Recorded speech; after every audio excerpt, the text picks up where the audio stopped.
Uno de los temas que nos parecen muy interesantes producido en el transcurso de las últimas horas, de los últimos días, y esto tiene que ver con disposiciones adoptadas por el gobierno nacional cuando anunció un levantamiento por poco tiempo de las retenciones para los productores agropecuarios a los efectos de que liquidaran exportaciones. Y resulta que, y esta es la síntesis de la información, los productores cuando aparecieron ya con sus programas, empezaban a aparecer, ya el cupo estaba copado por los agroexportadores, ¿no? Por empresas que se dedican precisamente al negocio de la exportación. Ayer leí unas declaraciones del gobernador de Santa Fe. En el diario Clarín hay un reportaje extenso al gobernador de Santa Fe, y él se manifiesta con molestia por esta situación y dice que el gobierno no puede hacer un anuncio destinado a los productores que los productores no pudieron utilizar. Se está refiriendo además a quienes producen un movimiento económico más importante tal vez en la provincia de Santa Fe, que son los productores agropecuarios. Y la cuestión ha sido revelada además como un negocio que finalmente quedó para un grupo. Y como les decía hace rato, por ejemplo, si uno toma esta mañana la política online, habla en su título principal que tras el golpe de las retenciones, las cerealeras devuelven la gentileza a Caputo y le compran bonos. Economía logró renovar la deuda con ayuda de las cerealeras. Se cubrieron ante una devaluación con los dólares linked. Bueno, y buscando especialistas en este tema, hemos leído un análisis efectuado desde Mate. Ahora le vamos a pedir a Sergio Arelovich que nos explique bien de qué se trata Mate, pero es un grupo de intelectuales y de investigadores de la provincia de Santa Fe y de otros puntos de la Argentina que se dedican precisamente a analizar situaciones como esta y tantas otras complejas como las que en algún momento nos han llevado a hablar con el contador Sergio Arelovich, que ha sido docente de la Universidad de Rosario, pero que ahora es el economista coordinador de Mate, que es el mirador de actualidad del trabajo y la economía. Bueno, y ahí en ese documento producido por Mate se explica claramente cuáles han sido finalmente los alcances de esta disposición por la cual el gobierno dejó de percibir 1.540 millones de dólares de impuestos que fueron a esas cerealeras, que fueron precisamente a esos grupos económicos, a esas cerealeras, ¿no? Sergio Arelovich, ¿cómo le va, contador? Gracias por atenderme. Buen día, ¿cómo está usted? Hola, buen día, muy bien, muy bien. Explíqueme cómo es el tema cómo ha sido finalmente lo que aparece como una jugada. También pudo haber surgido por una necesidad urgentísima del gobierno, pero ¿qué ha pasado finalmente? Bueno, uno puede empezar por cualquier lugar, ¿no? Lo primero que me parece que hay que subrayar es lo siguiente. Como consecuencia de esta movida generada por el gobierno nacional, el fisco nacional, el Estado nacional, ha dejado de recaudar en concepto de derecho de exportación por esos 2 días de furia, ¿no? Por el 23 y el 24 de septiembre, ha dejado de recaudar aproximadamente 1.540 millones de dólares traducido a peso al tipo de cambio de esos días, ¿no? Con lo cual, la idea esta de que el gobierno anunció tantas veces que no hay plata para esto, no hay plata para lo otro, evidentemente había plata, porque renunció a un ingreso demasiado importante, reitero, 1.540 millones de dólares traducidos a pesos, como consecuencia de esta urgencia que tenía el gobierno de hacerse de dólares y evitar el derrumbe político durante la semana que esto estuvo vigente. La expectativa de los productores agropecuarios por participar del beneficio de esta reducción me parece que está asociada a una distorsión, podría llamar yo, respecto de cómo funciona la cadena de valor del complejo agroexportador. ¿Por qué? Bueno, aunque parezca una discusión semántica, me parece importante señalar que se trata de los derechos de exportación, es decir, un gravamen que paga el último eslabón de la cadena en el momento que se exporta. O sea, es la compañía exportadora la que paga el derecho de exportación. La que le paga a la AFIP el derecho de exportación, lo paga en pesos. Y lo paga en función de las declaraciones juradas de lo que se haya embarcado o de lo que está prometido para ser embarcado. Ahora, ¿por qué se le llama retenciones? Bueno, porque el productor agropecuario, trátese de un propietario o no de propietario, o de quien alquila el campo, al venderle el grano al próximo eslabón de la cadena, que puede ser un acopiador, no recibe a cambio por tonelada de lo entregado para los distintos tipos de productos el precio de mercado, sea el grano de soja, el maíz, el trigo, etcétera, sino que recibe el precio menos el presunto monto de los derechos de exportación que finalmente la exportadora va a pagar. ¿Por qué se le llama retenciones? Precisamente por eso, porque el segundo eslabón de la cadena le retiene, o en todo caso le paga un saldo menor o un precio menor al productor agropecuario.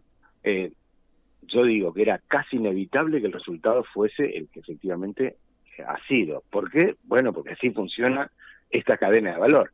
Por lo tanto, es previsible que el productor agropecuario la haya visto pasar, porque en general el productor agropecuario no es un exportador, no es el que paga el derecho de exportación. En todo caso, es el que sufre la caída del precio como consecuencia de cómo se distribuye el peso de los derechos de exportación a lo largo de toda la cadena. O para decirlo más brutalmente, de cada 100 pesos que cobra el Estado Nacional en concepto de derechos de exportación, aproximadamente 94 los pone el primer eslabón productivo de la cadena. Eso lo pone el productor agropecuario.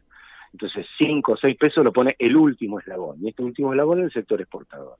Ahora, con esta movida, esta reducción a cero de la alícuota de derechos de exportación para un conjunto de posiciones arancelarias, estamos hablando de todos los productos de soja, trigo, maíz, girasol, cebada, el sorgo y otros, se lo ha quedado el sector exportador. Esos 94 pesos cada 100 que usted me dice que se queda el Estado, que pone el productor, que paga, sí. Que paga el productor, en realidad lo sigue pagando.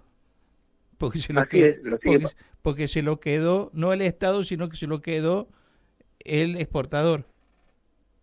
Por eso me parece que pensando en el funcionamiento del comercio exterior, es inevitable, de una perspectiva alternativa, una alternativa crítica respecto de cómo funciona la cadena de valor. Yo soy de quienes piensan que el Estado tiene que tener una participación en el negocio exportador, precisamente para participar como en competencia con el carácter monopólico que tienen las empresas que se han beneficiado y que se siguen beneficiando, pues representan un pool muy chico de empresas. ¿De qué empresas estamos hablando? De Aceitera General de ESA, de Bunge, de Cargill, de Cofco, de Dreyfus, de Molinos Agro y de Viterra. De Viterra hay que aclarar que antes se llamaba Glencore, que se había quedado con oleaginosa Moreno en la Argentina y que desde hace relativamente poco tiempo, a nivel global, pertenece a Bunge. Por lo tanto, en lugar de 7 son 6, ¿no? Así que Bunge está 2 veces, digamos, en la lista. Sí. Bueno, en la Argentina todavía no se ha producido la fusión entre ambas números de cuita, ambas empresas, pero a nivel global sí ya funcionan como una única empresa. Y de hecho, digamos, la estrategia de ambas compañías coincide en el caso del mercado argentino, ¿no? Bueno, y ahora lo que leía yo es que este grupo va a hacer negocio sobre negocio, porque además le van a prestar este mismo dinero al Estado Nacional. ¿Está bien mi razonamiento o lo entiendo mal? Eso por lo menos ha aparecido en la prensa. La pregunta es, bueno, esto tiene que estar sujeto a un conjunto de condiciones de acuerdo con el gobierno nacional. No sé exactamente cómo va a ser. Sí puedo decir, aunque todavía no la leí en detalle, hoy en el Boletín Oficial de la República Argentina hay 2 comunicaciones, unas resoluciones conjuntas de la Secretaría de Finanzas y la Secretaría de Hacienda. Me refiero a la resolución conjunta número 47 y a la número 48, que se refieren a la emisión de deuda. Es probable que parte de esto sea integre el acuerdo presunto que vos me comentabas recién. Uh-huh. Quiero saber a ver, ¿qué le indica esto que ha pasado? ¿Qué debemos ver los neófitos en este tipo de operaciones como la que aconteció durante el transcurso de los últimos días, cuando estamos en una situación tan angustiante, los asalariados y todos en el país? Y que la seguimos viviendo. Bueno, yo soy parte de la clase de los jubilados, además de trabajar en el mate, pero bueno, tengo una jubilación nacional desde el 21, que fue la fecha en la cual me retiré de la Universidad Nacional de Rosario, en la cual había trabajado desde el 83 en adelante. Por lo tanto, sí, coincido con esto. Pero me parece que lo que hay que ver es lo siguiente, o varias cosas, ¿no? Por un lado, esta operación no necesariamente implicó exportaciones. ¿Por qué? Porque en octubre del 2025, que es cuando se van a producir efectivamente las exportaciones físicamente, en octubre del 2025 se va a exportar solo el 9% de lo que se declaró y por el cual se recibió ese beneficio a 1.540 millones de dólares. Va a haber algo más, un 20% de lo declarado en noviembre, o un 50% en diciembre, y el resto a lo largo de todo el 2026, hasta agosto, hasta julio más precisamente. Con lo cual, el sistema vigente de que uno puede presentar una declaración jurada de venta del exterior, pero no venderla ahora, sino venderla en el futuro, está admitido, está aceptado, y esto permite para el conjunto de las 7 compañías exportadoras que antes mencionaba, un beneficio adicional. ¿Por qué? Porque todavía ni siquiera tienen los granos para exportar, eso lo van a ir a comprar. Cuando lo vayan a comprar, se lo va a vender el productor agropecuario a través de toda la cadena de valor. ¿Y qué precio van a pagar las exportadoras por esto? Seguramente presionarán hasta el filo para descontarle al precio de mercado los derechos de exportación. Derechos de exportación que en realidad se quedaron en el bolsillo como consecuencia de la reducción a cero las compañías exportadoras y por lo tanto sería trasladado el sobrecosto a los productores. En todo caso, la sorpresa con la del gobernador de Santa Fe, que no me llama la atención que ignore cómo funciona la cadena de valor, la sorpresa del gobierno de Santa Fe y de otros gobiernos, porque desconocen cómo funciona la cadena. Y esto es lo que va a ocurrir.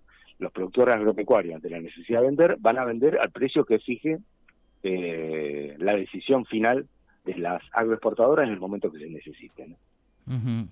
Ahora, esto significa entonces que liquiden las exportaciones. No es que fueron exportaciones hechas que todavía no las cobraron o que todavía no ingresaron la plata al país, sino que son exportaciones a realizar. Exactamente, son exportaciones a embarcar. Todavía no han sido embarcadas, para decirlo claramente. Todavía no están en el barco. Pero es más, no solamente no están en el barco, en la mayoría de los casos las compañías exportadoras ni siquiera tienen el grano para poder exportar, el grano para poder exportarlo bajo alguna de las formas del subproducto industrial que crea el complejo agroexportador. Con lo cual está claro que es el uso de una maniobra vigente que permite todo esto.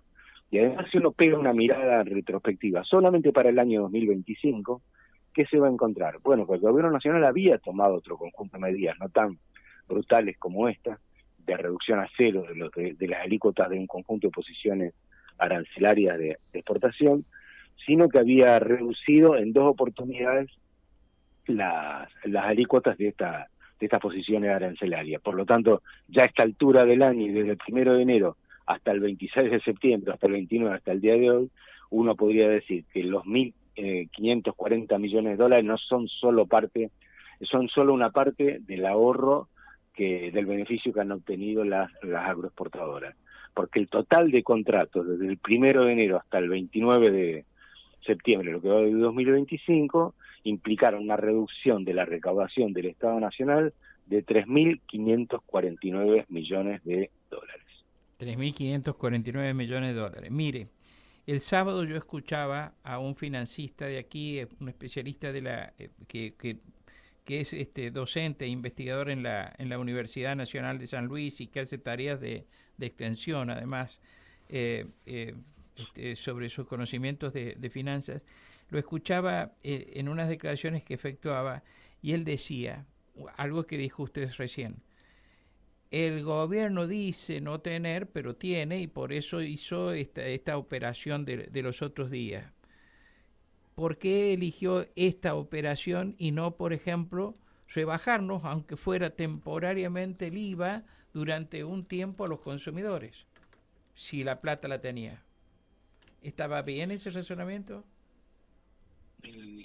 La pregunta es cómo funcionan las cadenas de valor que permitirían interpretar que eso sea posible o no. Y me parece que el problema es que los mercados en la Argentina están altamente concentrados, que en general las reducciones de impuestos son acaparadas por la capacidad de fuego que tiene cada uno de los sectores que intervienen en la economía. Para decirlo brutalmente, en la Argentina, en el impuesto al valor agregado, hay aproximadamente 1.100.000 empresas inscritas, 1.100.000. Sí. Esto es, sociedades regularmente constituidas, pero también empresas unipersonales. Sí. Por lo tanto, acá hay un arco de casos muy significativo. Están inscritos 1.100.000. Si yo tomo el 1% de esas empresas, que son unas 11.600 aproximadamente, estamos hablando sobre información del año 24 de enero a diciembre. O sea que es un dato relativamente cercano. Y que además es un dato que en comparación con series anteriores del 98, más o menos refleja la misma proporción.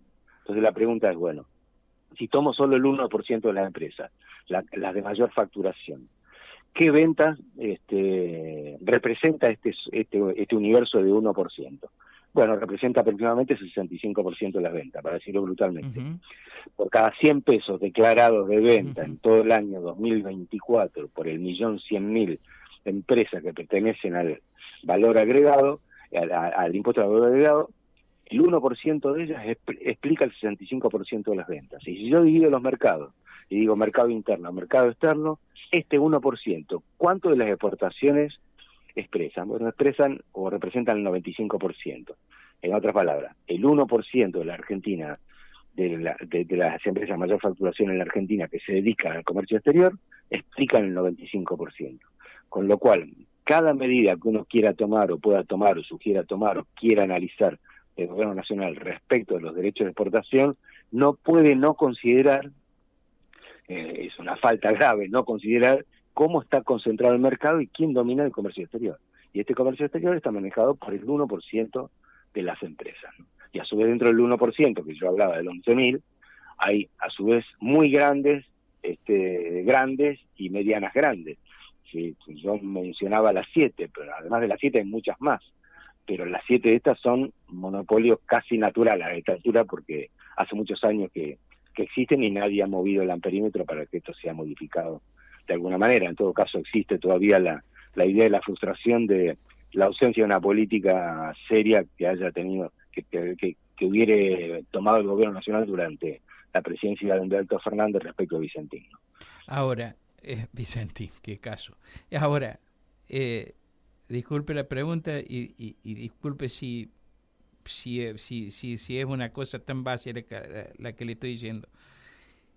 ¿Esto nos significa algún beneficio para nosotros, para la ciudadanía común, esta operación de los otros días que le ha permitido a esta gente hacer semejante caja, digamos, de miles de millones? A ver, quizá uno podría decir disminuir las presiones sobre el crecimiento de los precios internos, porque si hubiese habido una devaluación brusca como la que se venía imaginando el mercado en general, los precios de los productos que integran la canasta de reproducción de la fuerza de trabajo y que consumen la mayoría de los argentinos se hubiese visto incrementar, lo cual no está resuelto a futuro. Es la única cuestión que yo podría decir, bueno, afortunadamente esto no se pudrió, entonces por lo menos se difirió el efecto de una probable devaluación, que yo la veo casi inevitable después de las elecciones, en manos de lo que interpreta el gobierno nacional respecto de su rol en materia de política económica. Pero eso no resuelve el pasado, en todo caso congela la situación grave de distribución del ingreso y de ninguna manera recupera ingresos perdidos ni por los asalariados del sector público, ni los asalariados del sector privado registrado, sector privado que no registrado, trabajadores independientes y personas beneficiarias de algún beneficio previsional, se trata de jubilaciones o pensiones. Nada de esto ocurrió, estamos en el mismo peor lugar que estábamos antes de esta jodita del 0% de derechos de exportación. La última pregunta, y disculpe que le tome tanto tiempo. esta misma situación que se ha dado con esta operación que ha salido, bueno, ha sido tan impactante por el hecho del momento de viviendo el país. En realidad toda esta relación económica que usted nos describe, también se da internamente, ¿no? Porque los productores, por regla general, de lo que sea, huevos, fruta, verduras, etcétera, también tienen, digamos, reciben finalmente una remuneración por su trabajo muy diferente a los precios que nosotros pagamos, debido a la intermediación y todo lo que ocurre en las cadenas de valor, ¿no?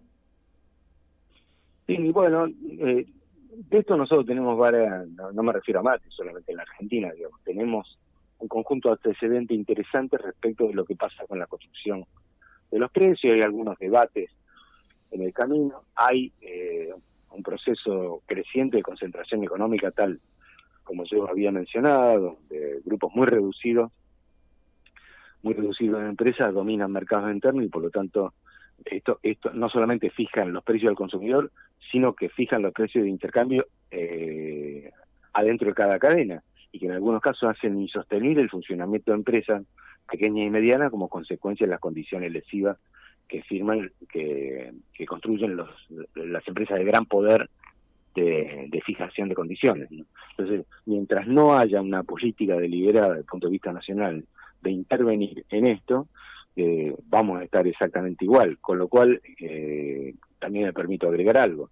En el caso de algunas compañías, por el tamaño que tienen, por el grado de influencia que tienen, por la expansión a un conjunto de actividades que tienen, por la influencia sobre el sistema bancario, por la multiplicidad de actividades que desarrollan, la Argentina o cualquier gobierno nacional debiera plantearse si lo pertinente es intentar regular o lo pertinente es una intervención del Estado, una jerarquía superior, que para cualquier pensamiento liberal sería una mala palabra, pero estamos hablando de alguna participación productiva, comercial o de servicios del Estado, así como los YPF, ¿no? ¿Por qué? Bueno, porque se ha demostrado que como la capacidad de ejercicio de poder es muy diferente entre el Estado nacional y un conjunto de compañías muy poderosas en la Argentina, todo intento de regulación termina siendo birlado, como en este caso. Yo inclusive no descarto que el gobierno nacional haya redactado esta reducción a cero de los derechos de exportación, yo le atribuyo una parte de desconocimiento de cómo funcionan las cosas dentro de esta cadena de valor. Sergio Arelovich, muchísimas gracias por atendernos, ha sido usted muy claro. Disculpe que lo hayamos molestado. Muchas gracias. Por favor, gracias a ustedes por la llamada. Que tengan buen día. Gracias. El contador Sergio Arelovich, que es economista, coordinador del Mirado de Actualidad del Trabajo y la Economía, estuvo esta mañana aquí en Nada Secreto en Radio Universidad. Somos la radio de los